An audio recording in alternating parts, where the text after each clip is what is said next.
So I grew up in Cleveland, Ohio, Midwesterner.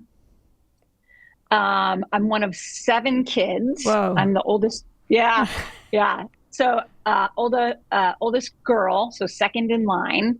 So I did a lot of babysitting and diaper changing and feeding, cereal to younger siblings and bedtime stories and all that good stuff. So one of 7 kids. Um, I played a lot of sports growing up, and we can talk more about that, but ended up playing Division I basketball. The As far as construction goes, I had no idea that I liked construction. But I will say, when I was in 8th grade, my parents built their first home. Oh. And we actually didn't go on site with them because there were so many of us and we'd probably like fall in the basement or something. So we didn't, I did not see a lot of the construction, but it was in a new neighborhood. And when I had time, I'd go running and I'd dribble my basketball, and then I'd stop in a house, and then I would go walk a frame. And it was really cool because there were Amish framers, so they used hammers. And so I just thought it was just a really neat process to look at and observe. So that was really my only exposure to construction. Neither of your parents were in construction or anything like that? Because the common story, of course, is, how did you get into construction? Oh, my dad was a contractor. That's like the answer. Yeah. So not at all. Zero, nobody in construction. My dad worked at a chemical company, and my mom raised the 7 kids. That's a full-time job. That's a two full-time job. Yeah, 2 full-time job. Yeah. Yeah. But I will say, being a part of that system, I think what is helping me now is, I guess, the systems in play as a kid, right? So like, dinner was at 5. You show up, you're a minute. I remember looking at the clock, and like, they were back then, it was the clock that would turn, the number would turn on the oven. And if you made it in at the turn, you were late and you were grounded for 2 weeks. So like, all of these systems of like, do what you say you're going to do, or, there's a problem. Yeah. So interesting. I will say also, it's funny because obviously, that we interview a lot of people. And we have a start time. It's a casual start time because we always have some chat before we hit the record button. But I'm always curious to see who arrives like a couple minutes before. In this case, it was 9 a.m. on our time. And I knew, I was like, she's going to be here at least like 3 minutes early. I just know it. And if you were. That's right. I better be ready. Okay. So you basketball, Division I, which is super impressive, and then exposed a little bit to construction, and then you go to school for not for construction, for finance, I believe, right? Yep. So went to Fairfield University, which is in Connecticut, and the East Coast is heavy into the financial world. So like New York City was an hour train ride from Fairfield. So I didn't know what I wanted to study at all. And we were really busy with basketball, right? So we're traveling all the time. We have mandatory study halls. We have, at that time, it was a Jesuit school. So the priest, would travel with us everywhere. And so it was very organized. And so my time was just sort of filled with all of that. So I really had no idea what I was going to do. And so, had the typical internship at Merrill Lynch, and then, interviewed at Lehman Brothers, and I was like, this is not for me. Like, so. Were those in New York City or in Connecticut? Yes, in New York City. Oh, so that was, right. So, but it was good. It was, internships. So got a taste for things, and then, graduated and decided I wanted to give professional golf a shot because I grew up golfing too. Wow. Yeah. Worked at a country club, definitely learned the value of service and showing up with a smile and being reliable, but also, really trying to make it on the Nike Mini Tour. And I didn't. I slept in my car, couldn't make any money, but it was fun. Wow. Wow. So you're did you think that when you were playing basketball in college that you would continue afterwards? No, I wasn't that good. Like college for me was about paying for school, getting into a good school. But I think that was it. Plus, I have to admit, like there's a level of burnout, right? Because it's a lot of practicing, and I wouldn't have made it in the pros. I'm just curious because I was not an athlete in my younger days and throughout college, but my sister was. And I know that for a lot of people who are very dedicated to their craft as an athlete, sometimes when it finishes, there's kind of a void that's left because they're used to practicing as much as you're talking about, right? But then you pivoted into golf. Yes, that's right. So pivoted into golf. But what I'm realizing now, like everything I'm doing like my entire day right now, especially in construction, runs at that pace and runs at that level of systems and level of expectations and wanting to be in the top 1%. Like it's all aligned. Like I just didn't know it or see it. Right. There's probably an intense amount of discipline, which is a now that I think about it, also a trait that I would want any of the contractors we work with to have. Because it's such a complicated field and complicated thing to achieve, to build these custom houses, that if you're a contractor and you have knowledge, but you're not disciplined, it doesn't make for a good team player. No. And I think you hit the nail on the head. It is not an individual sport. It's a team sport. And for sure, and a lot of, as a contractor, like, you walk into a project and it's all about solving problems with a smile, all of it, and communicating and creating action items and closing the loops and doing the hard things well, even though it's just hard. Like there are plenty of times, you could line 10 contractors up and ask to walk a house. And I worked in the production home building world, and some people choose to see something and address it. And some people choose to glance over it and keep walking. And so I think it's, one of those things in sports, like it's in my face. I see it, address it. If I fall down, I'm going to get back up and it's going to be fine. Right. And we're going to fix it. Right. So just that mentality. What is the production home? Is that a spec house? Oh, yeah. Okay. So production. So, but then I finally did start building, right? So after golf and whatever. So I worked for David Weekley Homes, and it's so in Texas we have these suburbs, and there'll be like 100 different homes or plots of land, and there'll be 5 floor plans. Gotcha. And right, and so we would just build these homes one after the other, and so so they're just neighborhoods of homes, at least here in Texas. Gotcha. Okay. We certainly have those in California. I know exactly what you're talking about. So how did you make the decision to work for David Weekley, again, go into construction after golf? So this is funny. So then I did work a little bit in corporate America, and I was traveling. I was transferred to Houston. And I didn't know, I knew my aunt and uncle, 2 people, and they were hosting a Thanksgiving dinner, and I met, he's now my husband, Alec, but Alec was at the table and he was a builder. And I was like, well, I don't know anyone, so let's just like hang out. So we did, and I'd do my sales thing, and then, we'd have time to just spend on our own. And I would just like catch up with him, and I'm like, I want that job. Like, that's it. That's what I want to do. I did have a goal to never ever have to wear nice shoes. Like I always wanted to wear running shoes when I work, and so like that met the criteria. So so he was a builder. He was a builder for like a year and a half, 2 years tops. He did not like it. Oh, it's funny. Yes. So that's how I ended up getting into building.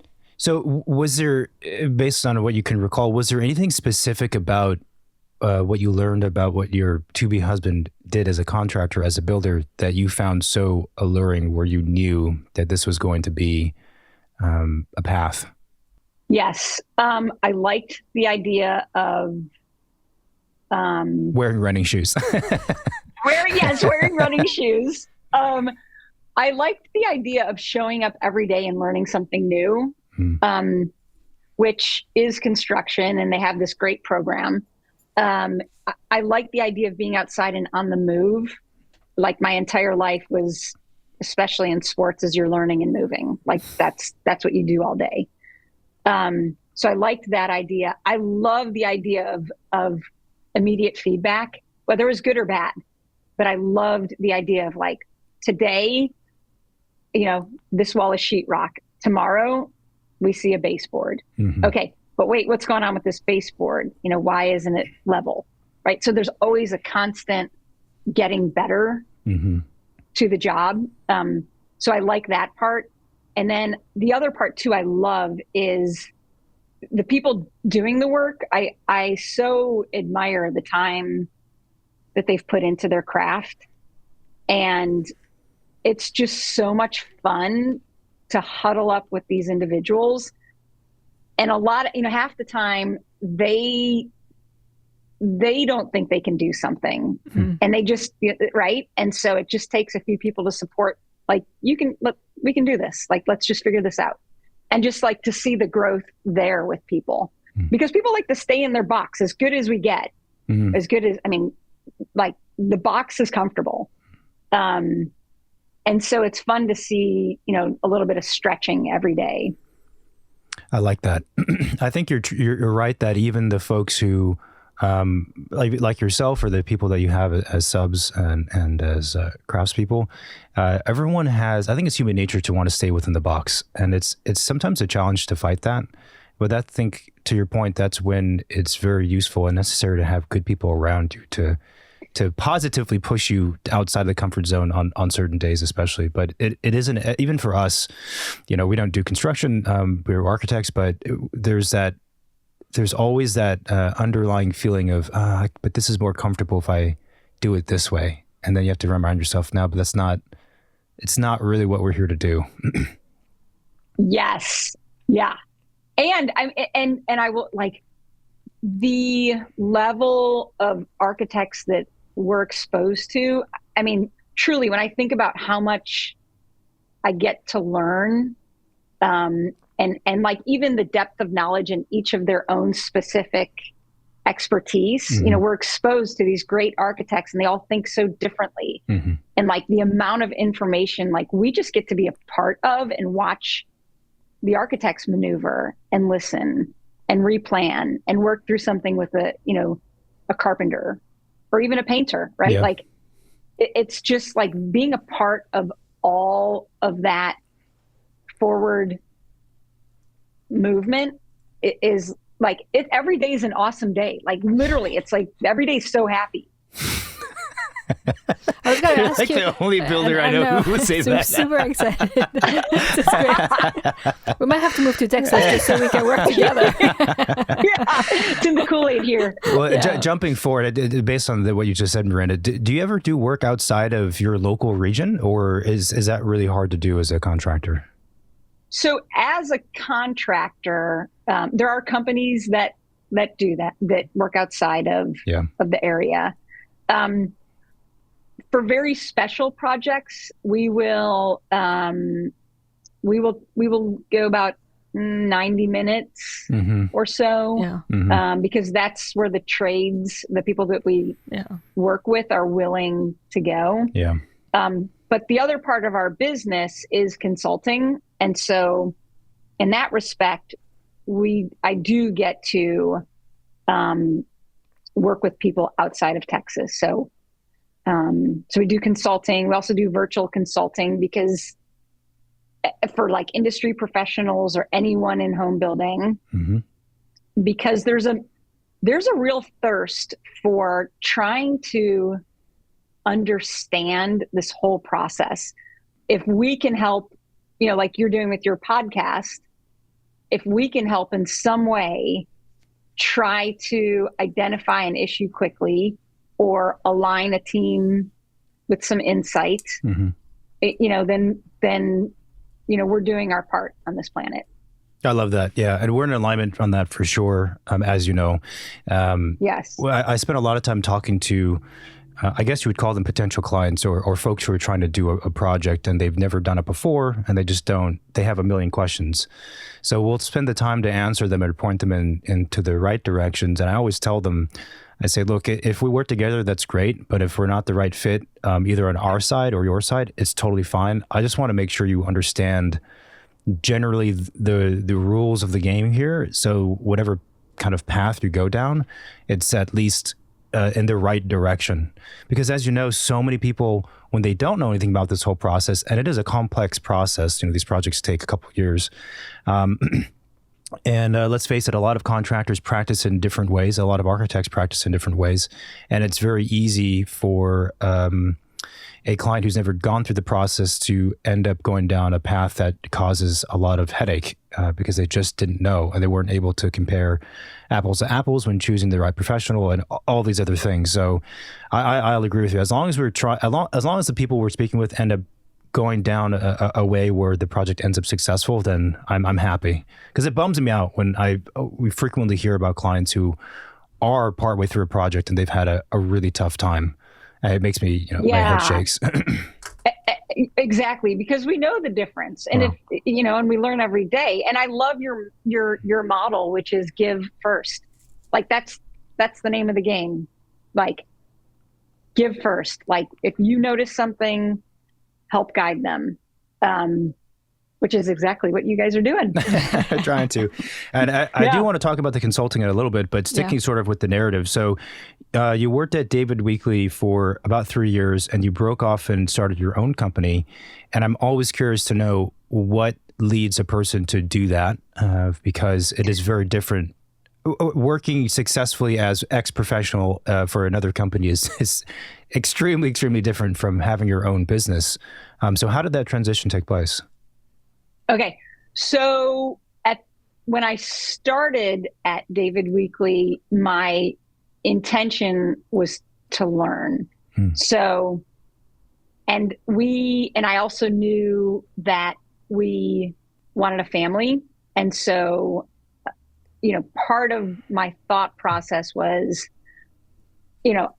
I've always been an entrepreneur just through sports. Like in the summer times, I would actually, like sophomore year in high school, I would show up every day to play, pick up basketball with all the guys. Nobody forced me to do that, but I knew if I want a scholarship, then this is what I need to do. And I would get beat up and nobody wanted me there and I had to earn it. And, broke my ankle a few times, my nose, like it's just, so like that part of me is entrepreneurial. Like my goal is to get a scholarship. I'm going to show up and do this. So when I started with David Weekley, I knew at some point that I was going to start a business, but, I need to learn and be trained and give them all I've got. I mean, like when I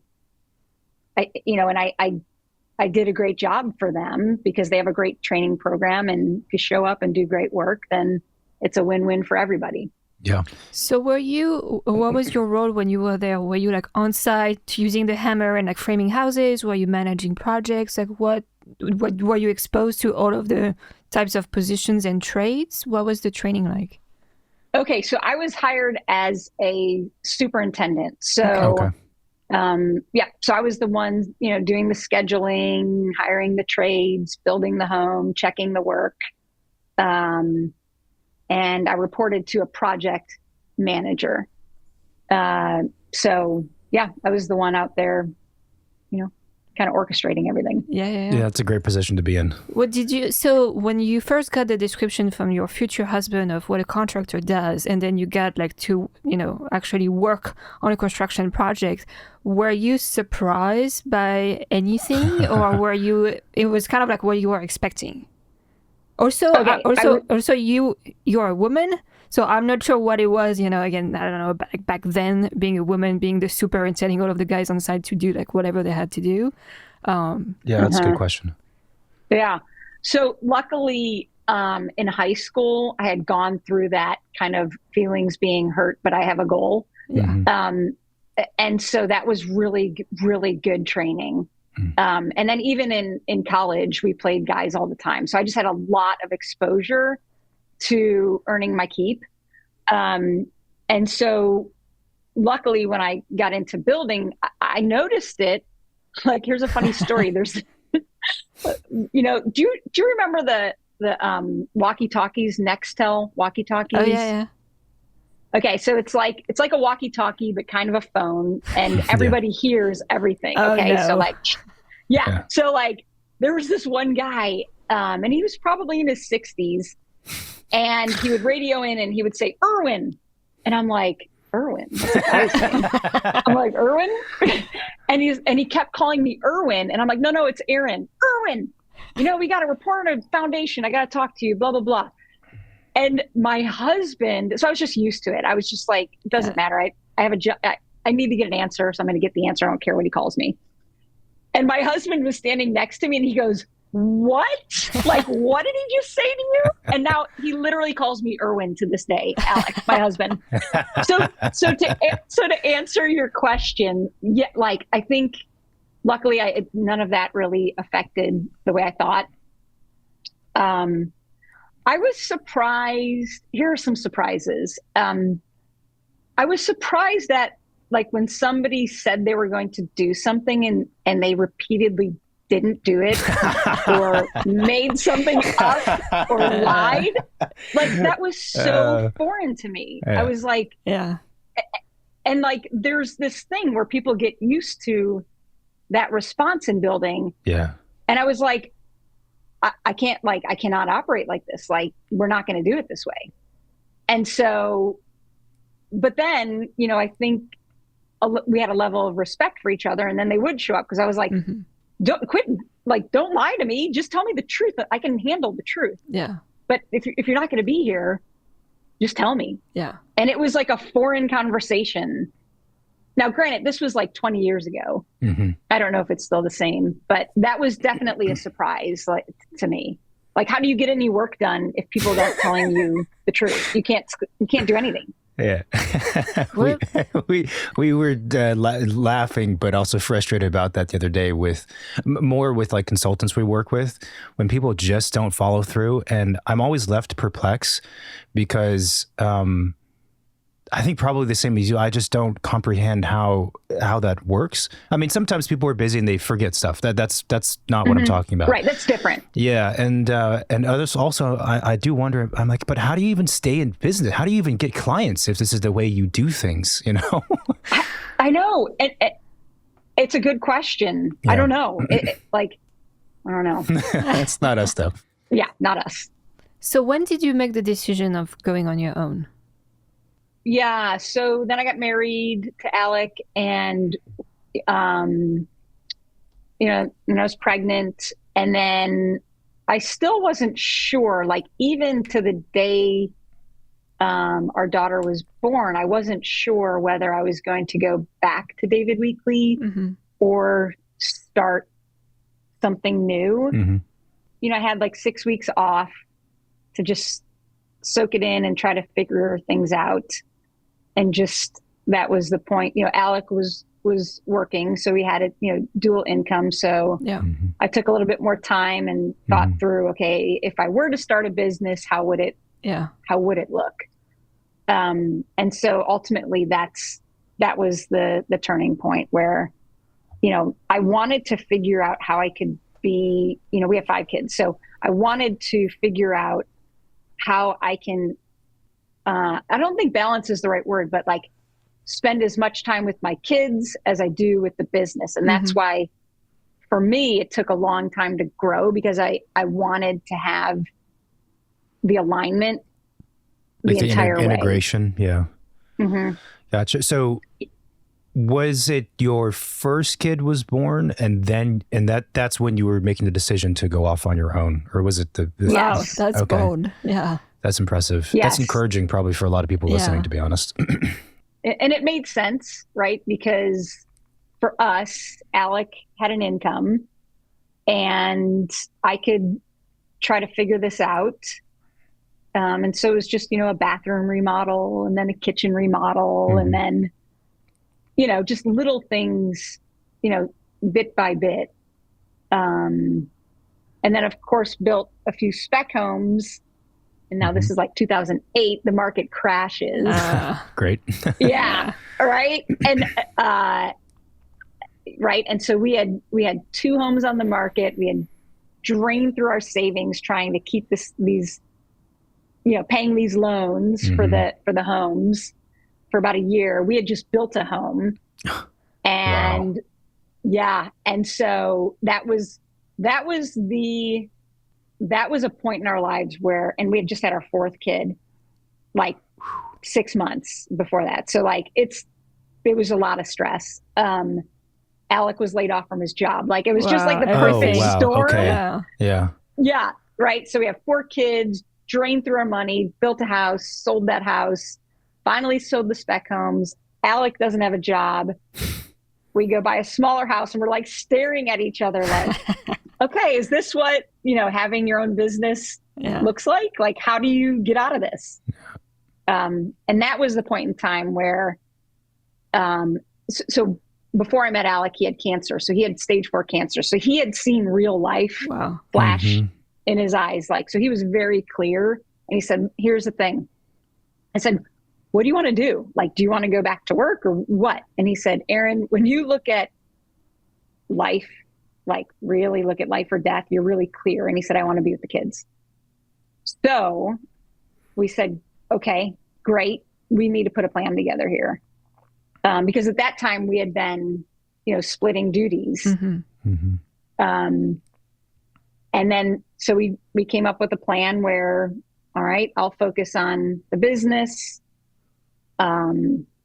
He wants to be with the kids and then my schedule changed too. So I started waking up at 2:45 in the morning. I would go get my workout. This is good for moms. I would go get my workout or dads, get my workout in, get some work planned. Then the kids are up and moving, get them, Alec could bring them to school. And then I wanted to be home, by 3:30 or 4 when the kids were home to be a part of everything. So all of that, like you said, David, was integrated, but we tweaked our family setup or system to fit this mold and it's working. So that's a crazy story. Wait, so what time did you have to go to bed to wake up at 2:30 in the morning? I was so I don't remember a lot. That might be a good thing. That's fair. Yeah, but it would be after we tucked the kids, bedtime stories, tucked the kids in. And, by then they had bedtimes, I think around 8. So I'd be in bed between 8 and 9.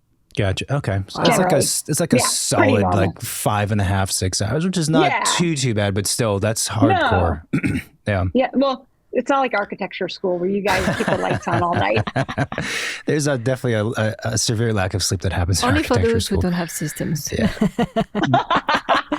Not everybody. I only did like a few all-nighters like the last year of school, but otherwise I was like super organized, like schedules, like to-do list, and super disciplined. And I had a pretty healthy 4 years of architecture. I think you and school. Erin have that in common. I did not get that gene.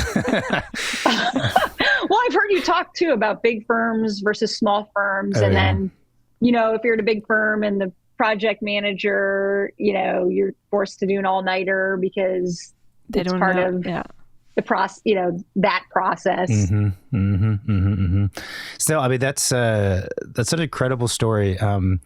So the one thing I was wondering, so if you try and remember back, do you think that what you achieved would have at all been feasible had you not set that schedule in place?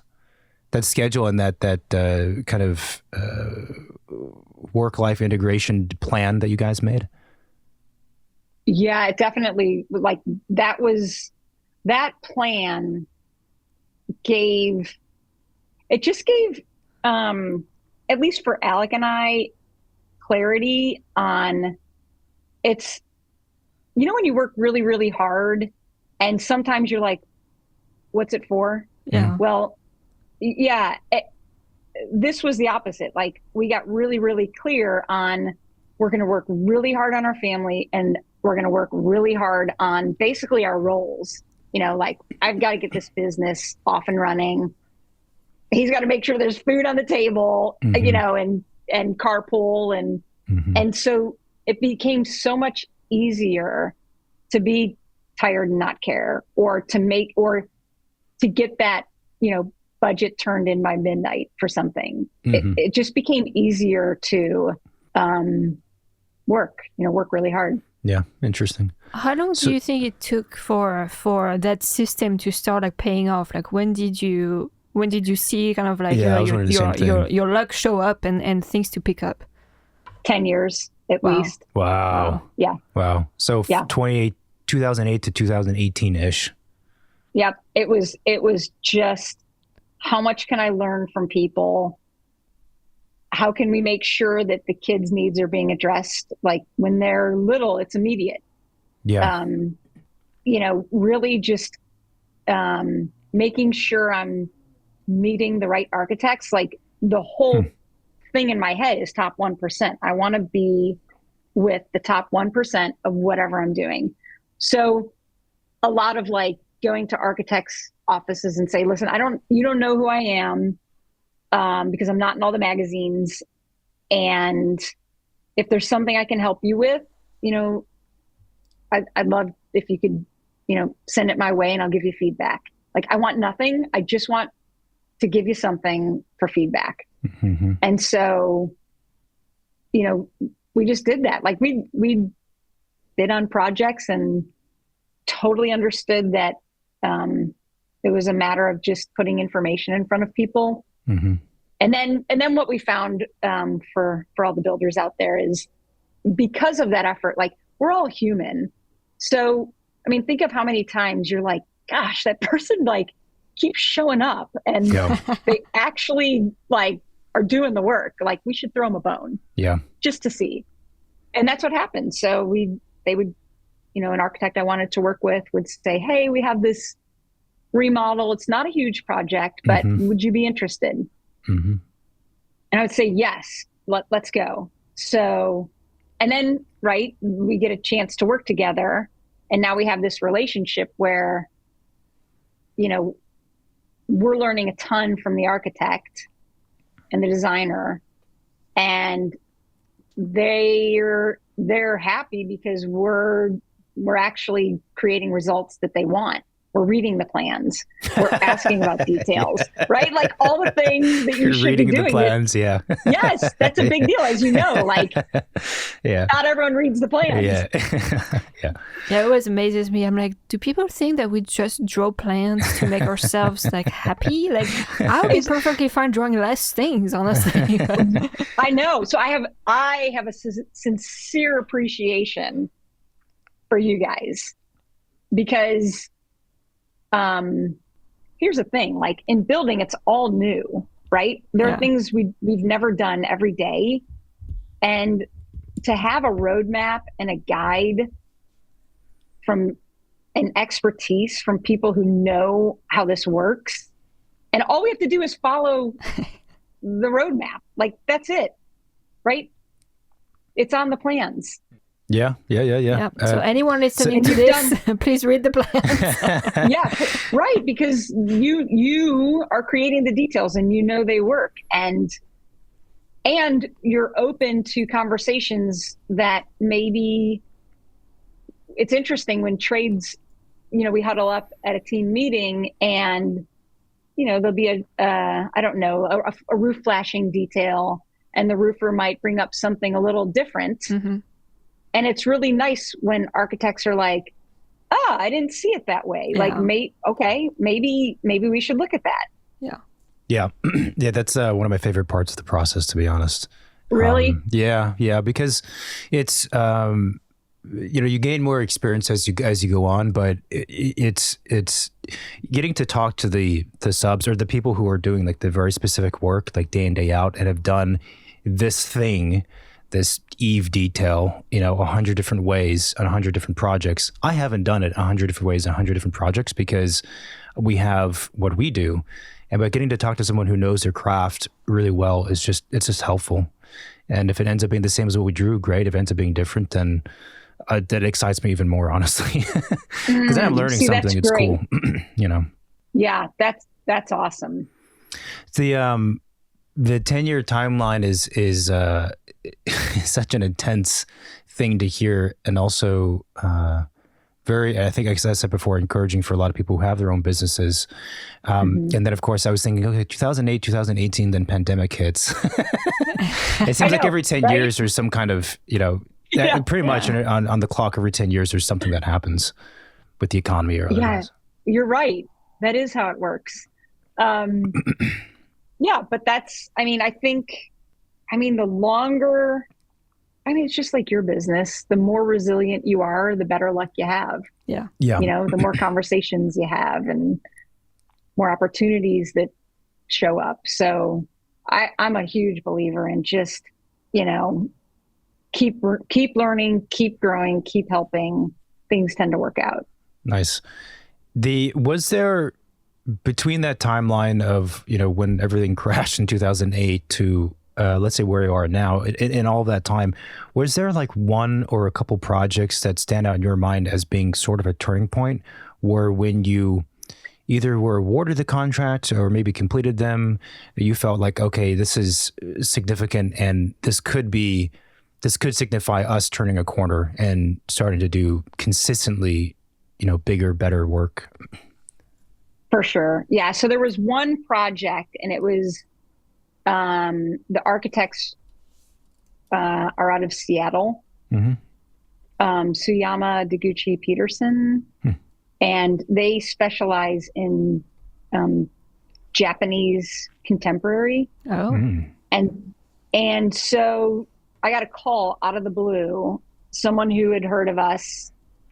I had no business having the conversation, but they were willing to take the risk and talk to me. And so we reviewed the plans, and I was like, I am so out of my league. Like, I have a lot to learn. Like, what is Sushugiban? Like, that's burnt wood. How do I do? Like, I don't know. Like, the builder in me is like, I have to understand this to be like, I just have to understand it, period. So what I said was, this is a game changer. Can we fly out to Seattle? Let's meet with the architects. I have to go, can we walk a few homes so I can pick up the details that may not be on the plans? Like, I have to understand. Yeah. What the intentions are when they're not drawn. So we did it. We flew out to Seattle, spent a few days there, walked a few homes. I learned a lot, and it gave me sort of an understanding of how the project wants to move forward. I recruited all new trades. The trades I was using were not capable of building this.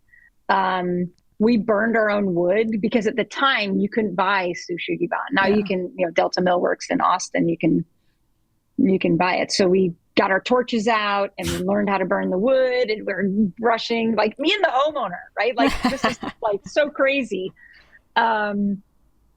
So that was the turning point where, like, I learned what construction administration was from an architect.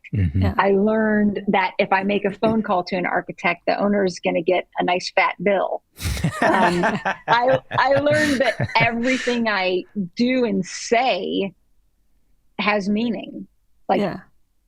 As opposed to, sort of I'm going pro now. I was a rookie before, but this is pro. So yes, that was the turning point where I was like exposed to a whole new level of standards and expertise. And that's when I was like, okay, when I say top 1%, that's what it means. So I need to go find those architects in Houston and those designers in Houston. Interesting. That brings up another question, which is, so if you or a hypothetical you is a builder who does only spec houses, kind of like the neighborhood you were describing, that's one lane, that's one way of practicing, and it's a recipe, right? But if you do custom homes, it's a very different thing. And so I think that what people don't realize, like the average client, when they're trying to build a custom home or they want to build one, they don't realize how much new things happen in that process for the contractor and for the architect. As much as we have our experience and we have our inclination toward certain styles or ways of executing things, like there's a lot of new stuff that happens in every project that we just have to figure out, as you put it. So I guess my question is, how do you, as a builder, convince or convey to an architect or client that you should be hired to do something you've never done before? Because that's kind of the game in a sense. It is. And, part of that 10 years that we talked about, what I learned during that process, when I was bidding on projects, I would spend like 40, 50 hours, and we still do, on bidding a project that we weren't even going to get. But it put me in touch with the right trades. I forced myself to go have these conversations with the right trades, meaning they understand a kerf detail, kerf jam detail, right? They, mechanically, the HVAC systems are sheet metal ductwork and variable speed units. And so I was doing all of this like top notch, like how can we be the best and provide the best? And my numbers came in like $1 million over like these other builders. But it was very hard to, and I'm like, I'm sticking to that model because this is what that house deserves. And that's what they're asking for, because I've talked to the architects. Yeah.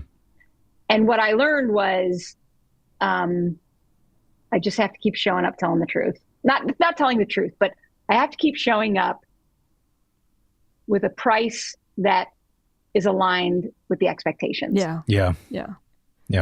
And that's a hard thing to do. And that's part of that 10 years is, I'm like, I'm not playing that game. I'm just not.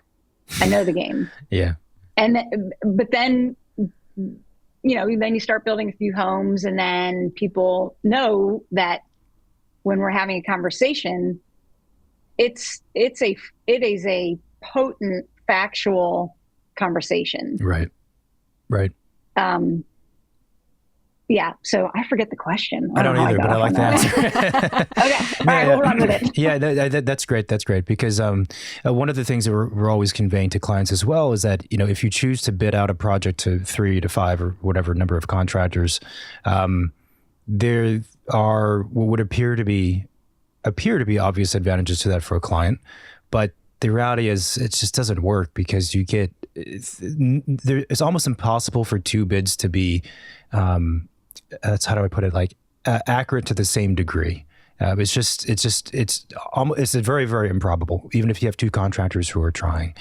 And the bidding process of finding or hiring a contractor, I don't care for, because obviously what everyone looks at first is a number, and they are concerned with other factors with making a decision, but the number tends to be the most important thing. And I'm like if you go with the lowest they're lower than everyone else by a significant margin for a very good reason, a very bad reason, but I mean that there's a reason for that. And if someone's $1 million over, it could be that they've just done their homework more accurately. And it's not because they're just charging an extra $1 million for funsies. It's because they probably looked through the drawing set more thoroughly than anyone else, to be honest.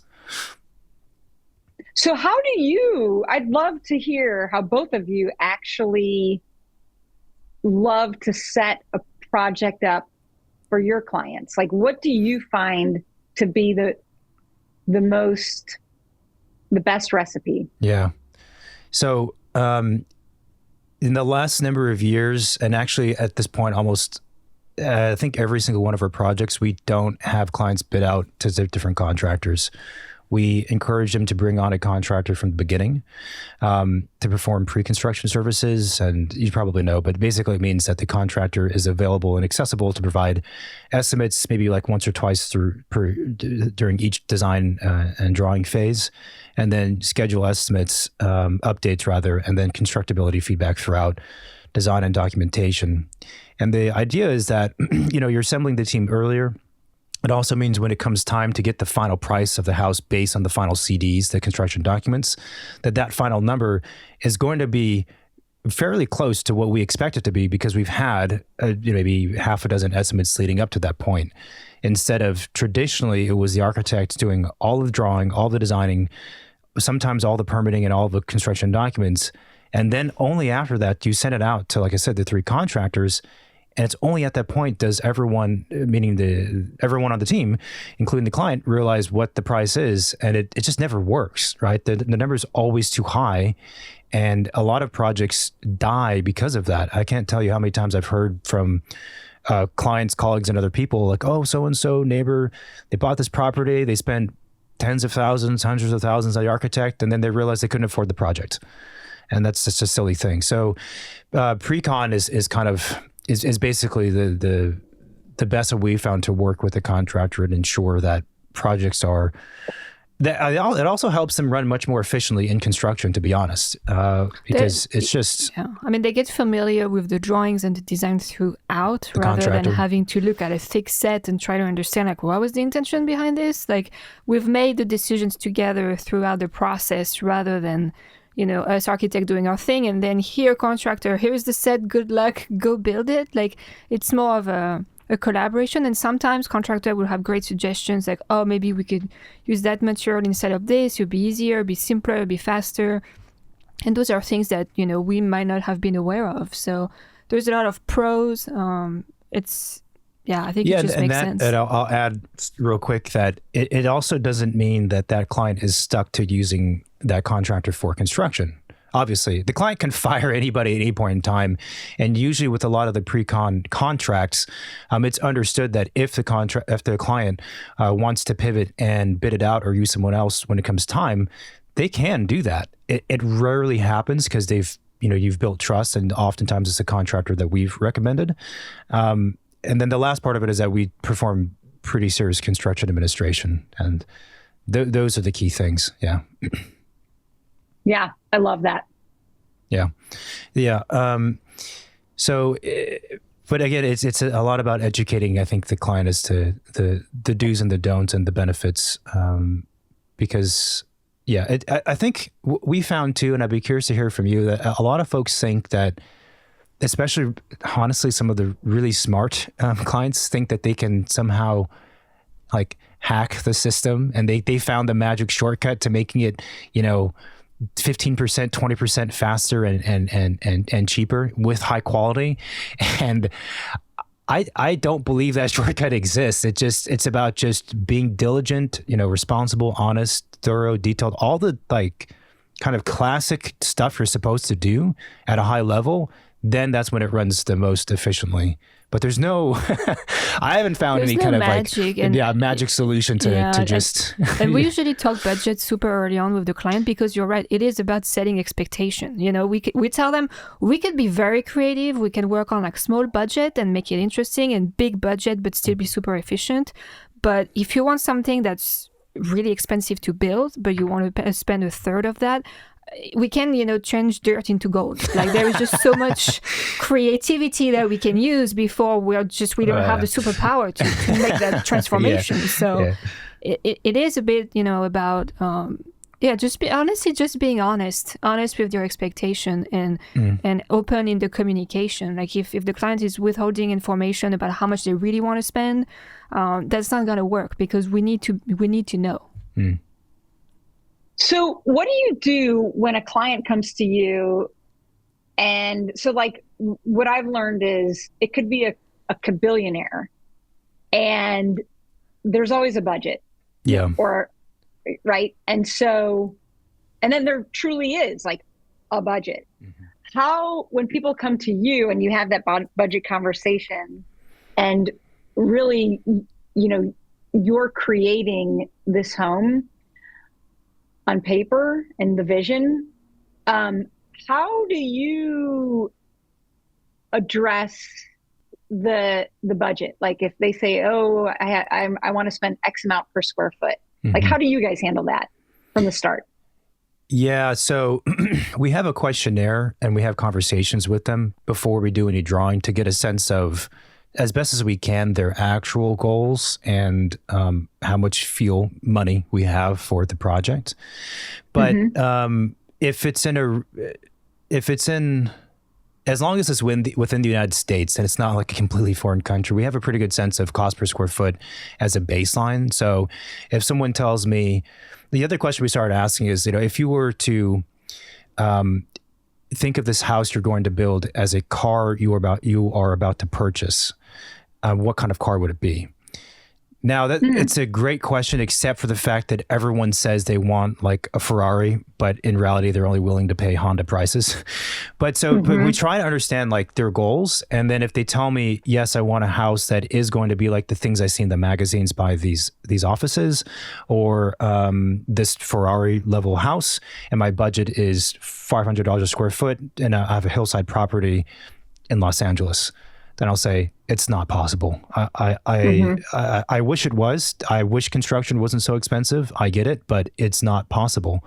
And you might find some builders. You almost do not want it to be possible because it probably wouldn't stand for very long. Well, that's the thing. Right. It's like I'm sure someone would do it for that price, but it's probably not the route you want to go. Yeah, no, and we'll tell them that too. Yeah. So like you will if you try hard enough, you will find a contractor who would tell you they can do it for that price. But I'll tell them, if it was my house, I would not trust that contractor because I know enough of that particular city, or just in general across the United States. It's not going to work if it's new construction in that case. So at the very beginning, it's just having a rough understanding based on comps, and then as we get further, that's when we engage a contractor. And look, I mean, the other thing too is, pre-con doesn't solve all the problems. It's not a perfectly smooth process, and we're not getting consistent, estimates we're not getting estimates once every week during design. There's always a little bit of, you have to put something down on paper that's, solid. It has to be something in order for a contractor to give some estimates, in order for a client to know whether or not it's worth the price. So there's always a little bit of like 2 steps forward, 1 step back, or 3 forward, 1 back in throughout the process, even with pre-con. Yeah. Mm-hmm. And when you're, let's just call it a pricing set, when you're issuing a pricing set, do you put things in like sort of things that let people know this is a higher end home, like float in recess cans, or like, do you give, like, what would be some of the major notes or give people a sense of direction on level of expectations? Yeah, we definitely know what those are. It does vary from project to project. It's not necessarily written and documented in the set itself, although that's kind of interesting. I've never thought about doing that. If we use like specific details that we already have in mind, during schematic design, like we'll for sure put a note. If there is like specs of things that we know like that has to be in the project and it's a little bit more expensive than typical, then we will put that in the schedules and let them know. We also do 3D very early on, so there is 3D images part of the pricing set.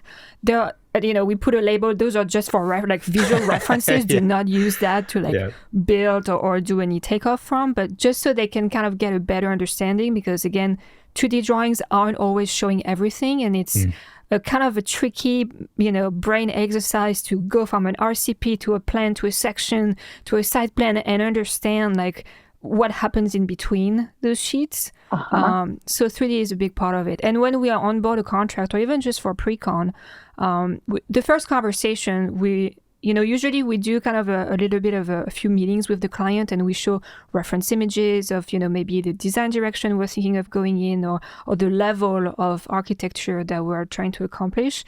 And we share that with the contractor, just so we're kind of like on the same wavelength. Like we're not going for, a very cost-effective remodel of a bungalow. Like this is what we're aiming for, just so everybody is on the same page.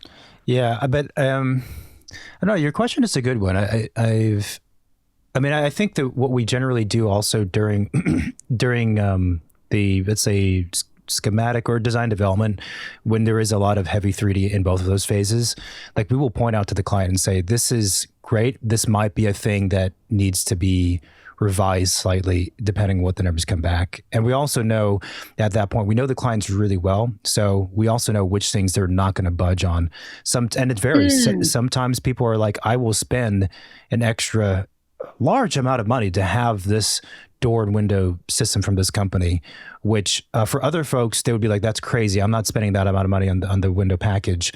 But for them, it makes sense. And some folks is like, I want to spend a lot of money, kind of, I wouldn't say disproportionate, but a lot of money on this one item, like concrete floors. And so, yeah, I mean, I don't think we've ever really documented though, in the pricing set, which things would be changed. We just kind of have a list in the back of our minds based on understanding the client, which things would get cut out. Yeah. Yeah. Yeah. I was just curious because sometimes we go through these exercises, like the pre-construction agreement, and, let's just say, the pricing comes in at whatever, 10 million. Mm-hmm. And the client, certainly has the capability to fund the project, but it may not make sense for them based on, let's say they're going to keep the home for 5 years. So they say, hey, we need to pull back about $1.5 million. Mm-hmm. And so I was curious if there were, I think you answered it, like things you would remove from the project easily to find $1 million. Yeah. So we do keep that in the back of our minds throughout the entire process. It's not the central way that we design, but we have a pretty good guess of like, okay, like there's always in our view in particular, I think there's a hierarchy to the design itself, and there are elements that are critical that have to exist for the sake of the design. And they're not necessarily the most expensive things. Sometimes it just means that it's alignment, like this datum must continue across. That doesn't really cost a whole lot, but it must exist. We cannot get rid of that thing. Otherwise, in our view, it all falls apart. So yeah, we do kind of keep a checklist, like not a checklist, just a list of those items. And we know that this might have to change. And we also know that, okay, if this has to be, let's call it VE'd or go a more cost-effective route, will it still work? Or is that not possible? Exactly. For the design. So you're thinking about these. That's so cool. So like these are all like when you're developing the program, like you're constantly thinking about optionality. Yeah. And we have to, because to your point, everyone has a budget for various reasons. Even if technically they do have the money to spend, it might not make sense. Right. So, yeah. And actually, to your point about the hypothetical 5-year timeline of a project, or how long they would keep the property, is one of the questions we ask: is how long do you plan on holding on to this property, and what is it used for? Obviously, a house that is designed and built for anyone who's plans on living there for the rest of their lives and passing it down to the kids or whatever. Very, very different from, I'm going to be here for 5 years, I'm going to sell it and try to make a profit. Then it's like, okay, then we need to be very mindful of the real estate value in your area, and best as we can, predict what's going to happen in 5 years and not cross a threshold, because there's a limit, right? I mean, a lot of the houses that we all see in the publications, those are extremely expensive houses. And I can guarantee you that the people building them are really not concerned with resale value. That's not the point of them, Right. Yeah. Right.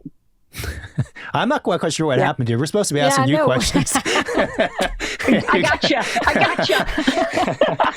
I was wondering if you could give us some background and kind of facts about your business today, like how large you guys are, how many projects, the team. Yeah. Sure. Yeah, just so we have an understanding of that. Yeah, so we have a couple of rules.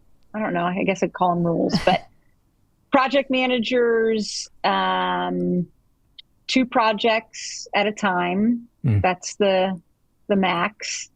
I mean, we may have, like if we're helping a family with a couple projects and we need to help, with little things, we might add that little project to the project manager. But that's rule number one. We have an 8-mile radius with which we work in. So our projects are in an 8-mile radius so that we can get to, we can react quickly and well and plan and meet people. In Houston? In Houston. Gotcha. Mm-hmm. Now we are, we do have a project that's about an hour and a half away, and that's a very, very special project. So that's clearly one project manager will be handling that solely. So those are some rules. In general, as far as the company goes, we treat the building process, like the planning, the execution, closing the loops, that's one side of the business. And the money and budgeting and financial management is the other side of the business that we have a group of individuals who team up and run that section, meaning like we're both in the world of building homes that are complicated, they're complex, they change a lot, especially when we have weekly meetings with architects and designers and trades and different ways of doing things. There's a lot of pivoting, which means the budget pivots. And so, our team is tracking that and communicating that along the way. I think, you hear these horror stories about like, I got a $500,000 change order. Well, like, yeah, that's not acceptable. Right. So we're really, as far as, like, how the building works, right? You plan the work, you do the work, you pivot, you communicate, all that. Same thing on the budgeting part. So that's how we're sort of split up in terms of personnel. That can change based on, especially the project manager part. If we've decided that we'll take on another project or two, then, we have relationships to where, we would bring another project manager in. What else would be important or good feedback? I was wondering for the carpenters, fabricators, the subs, like the Tyler and the framers and all those people, are a lot of those part of your team? Like they're I guess you'd call them employees, like full-time people, or do you sub out most of the work? Yeah, it's interesting, especially in Houston. It is a subcontracting market here. So we subcontract everything. But yeah, I talk to people like in Virginia and Colorado and California where the trim carpenters are employees or painters are employees. And is there an advantage or disadvantage to that? That was my question for you. That was literally the next question. Yeah. Okay. Yeah. I mean, I have heard that one of the advantages as a GC when you sub out the work is, this is also the advantage, but the disadvantage, I think, at the same time, is that it allows them more, I guess you could say, control over the subs, because if you don't do the work well, I'm never going to use you again kind of deal. Whereas is sometimes when someone is an employee in any profession, there can be this feeling of there's a safety net because you're an employee, so you don't have to earn, your food in a sense. But we've also seen actually recently the flip side, when someone's a sub, if they don't get back to you, it's because they're not held to you for making money. Yeah, accountable. I don't know. I mean, it's common here for contractors to have in-house, like their concrete guys, their framers, and maybe like finished carpentry. Depends on the contractor, yeah. Depending on the contractors and the scale of their operation. But I think it also has to do with, quality control and make sure that they have a really good framer. Like if they're framing a house that's, contemporary, the framing needs to be like exquisite. Yeah. So if they have their one guy who's really talented, they probably just want to hold on to him or her, to make sure that they just keep repeating that quality over all of their project. Same with finished carpentry. I think it's they kind of know like which area are the most visible and the most crucial in making sure that everything else that gets applied to it will work. Because if the bones are not good, then especially for modern stuff, whatever you're going to put on it, you're going to have more issues down the line. So I think that's probably where the idea come from. I think the trend is leaning toward more of the work being subbed out, though, kind of across the board. That's what I'm seeing. Yeah. So it's interesting though, and I get it. Like we've actually launched these digital courses, and the reason I did it is is just to share how we've built our trade base.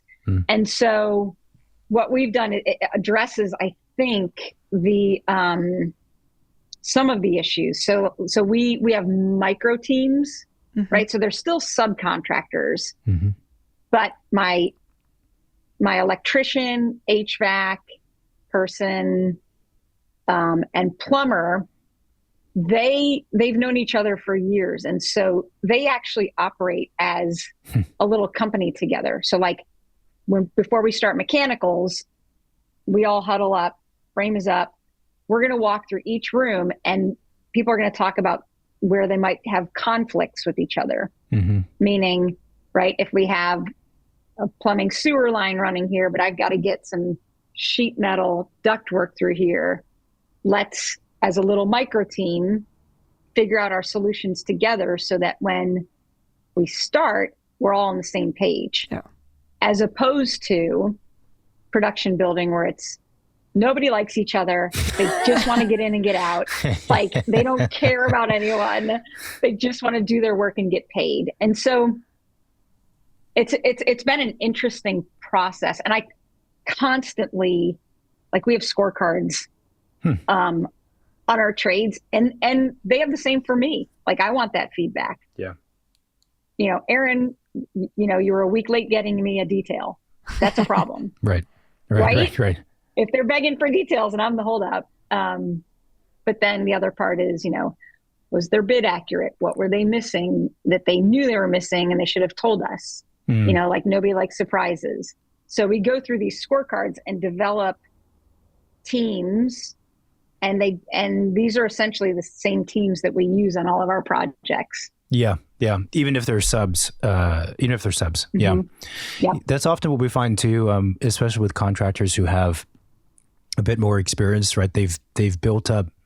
It's also an interesting thing because at some point, like the difference between someone being a sub versus an employee, I guess you would call them, it kind of doesn't matter if they're good people and everyone works well together. Then it's irrelevant in a sense. But I was speaking with a contractor recently, and they were very adamant that I only be a paper contractor. I'm not going to have any employees because it allows them more kind of authority over them. But I think if there's a level of trust, then a lot of these things kind of dissipate. They do. And they also know how yes, they're independent. Like we're all replaceable. Let's just face it. Whether you're an employee or not, like we're replaceable. And so let's just put that on the table. Now that we've talked about that, on my way to talk to you guys, I was rushing and my sheetrocker pulled me aside and said, "Hey, did you get my message? The trim on the cabinet is level, but the ceiling has some wave to it, and there's a good half-inch gap between the ceiling and the cabinet crown, right? So like there's a gap in there." And he knows, I said, "Steve, I got to go. You know my answer." I'm texting him, "What'd you do?" I took the sheetrock out, I shimmed the ceiling, I put the sheetrock back in, no issues, we're done. Yep. So there's an advantage to, over the years, like you said, they know the expectations that you guys as the architects have and us as the builders have. And that creates a relationship. Like it's built on a relationship of knowing how people think. Yeah. And that's stronger than any contract. I agree. Yeah, that's exactly it. I did want to talk about also that I think fairly recently you started offering owners representative services and consulting. I'm not quite sure if those are the same thing for you, which has also allowed you, as you said earlier in the conversation, to work with people outside of the 8 mile or hour and a half zone. So when did that come around? Why did you choose to do that? And how has that been going? Okay, so that's very recent. I would say in the last 6-7 months. The reason it came about is we started with virtual consulting about a year ago, and that was really just, I get so many phone calls from all over the place. We're on Instagram, and so people either text me or call me, and I'm trying to like get back to people, but I just can't.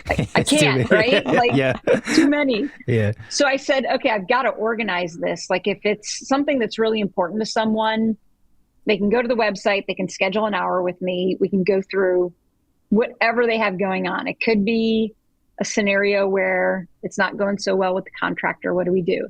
It could be, hey, we just bought a piece of property. We want to develop it. What do we do? Hey, I'm looking for an architect in wherever. What do I do? Hey, I'm in, I'm in Colorado, and we want to bring some Houston subs in because the cost of work here is like, 10 times what it could be in Houston. So we're interested in bringing trades in. So we open this door and we're getting all this feedback. And what I've learned is that setting a project up well from the beginning with the right people solves 95% of these issues. Yeah, I agree. And so it was great information to collect and learn about. And so now, that's our approach. Like, there is people get busy, like even like the best builders, the best architects, the best designers, everyone's busy, and they, human nature is like, if someone's not kicking and screaming, we have to go to the kicking and screaming people. Right. And so, we've talked about just alignment and keeping all of us together as we're moving forward. A lot like my family and my work, like we're aligned, we're integrated, we're moving forward.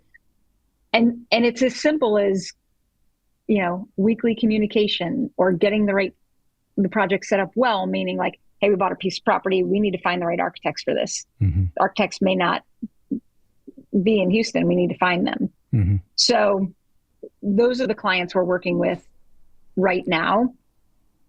And it's been a lot of fun because there are so many talented and skilled people. And I have like, just like you guys, an expansive mindset to where I want to know the best. I want to work with the best, right? Yeah. Clients, architects, designers. And so this is one way to do it.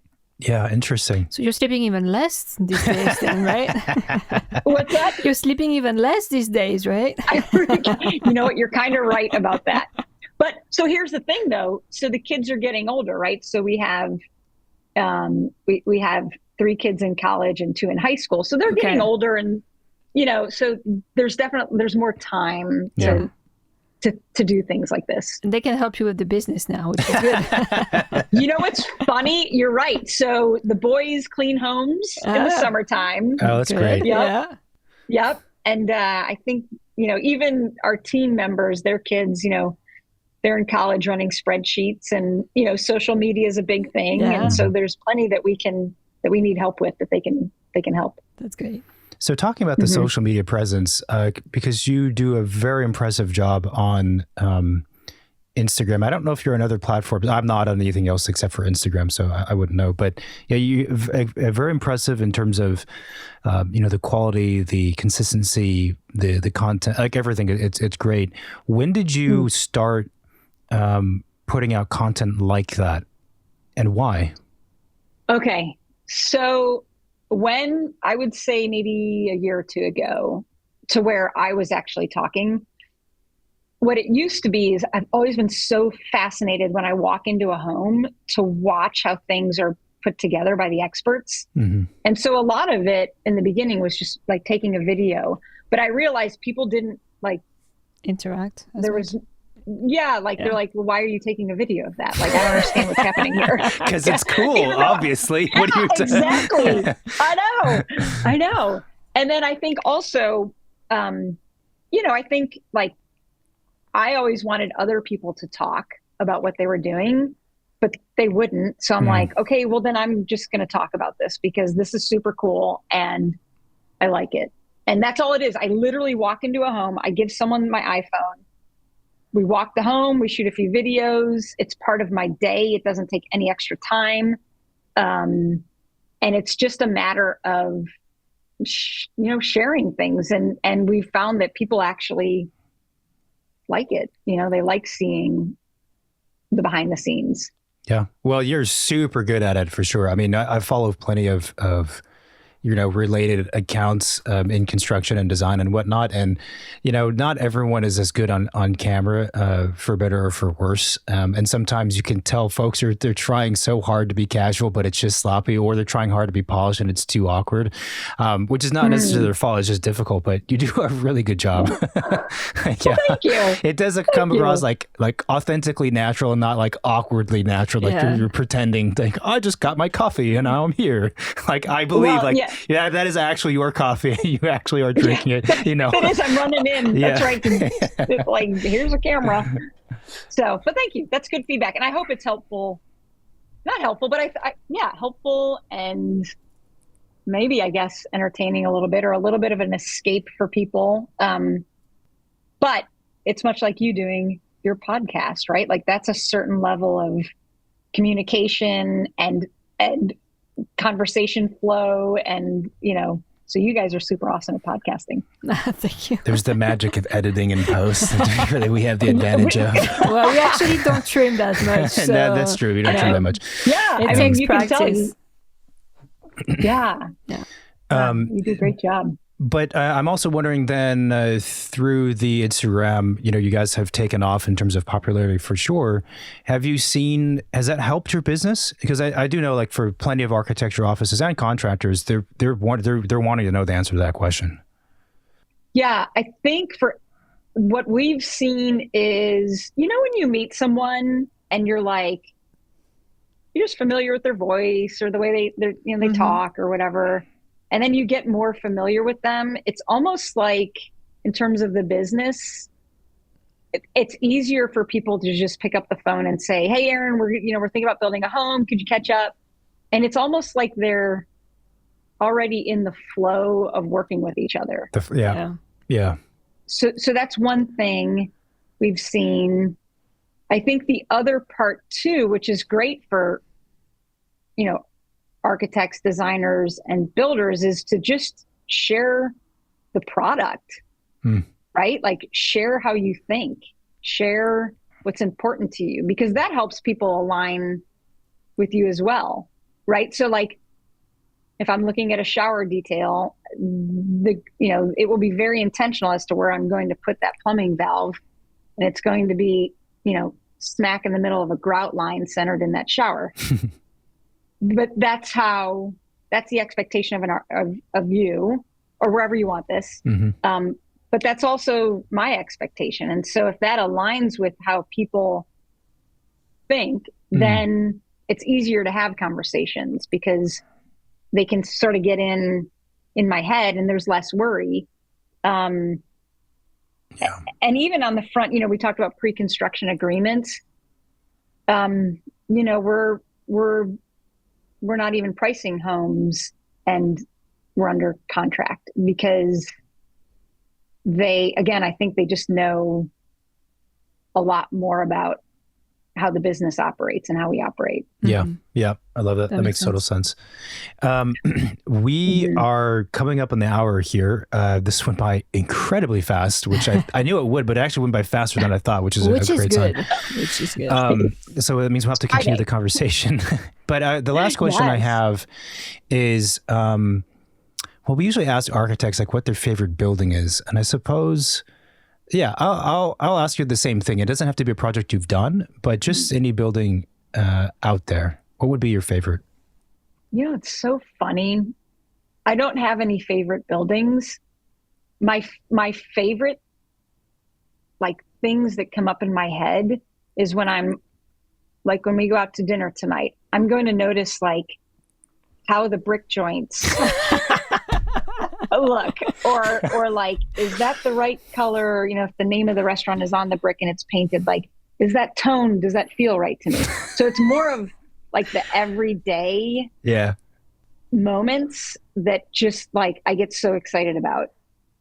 I love it. That's a fantastic answer. We're the same way for sure. Is it hard for you? Oh yeah. The first thing we do when we enter any space is look at the details, and if it's something is particularly if something is done well, but it's a little bit different than I would have anticipated, then it makes my day. The worst part is when you spend like a couple of days doing like drawings and models, and you dream about it, and then the next morning you look outside and you just want to like straighten everything and like chop the trees and like that's when you know you need to like. That's a great answer. Well, this was great. Yeah. Thank you so much for joining us today. Yeah, thank you. I love talking to you, both of you. Yeah, David this was Marina, great. you guys are awesome. Thank you so much. Erin. We'll talk soon. Hi, everyone. Thanks for watching this video on YouTube. If you like what we're doing, then please support our show by hitting that subscribe button. You can also find us on most of the social media, Facebook, Twitter, and Instagram. We're mostly on Instagram. And you can reach out to the hotline, 213-222-6950. You can send a text message or leave a voicemail if you have any reaction to this recording, any questions you might have, or guest suggestion. Feel free to send it our way. Cool. Thank you for watching, and see you next week. Thanks. Bye. Bye-bye.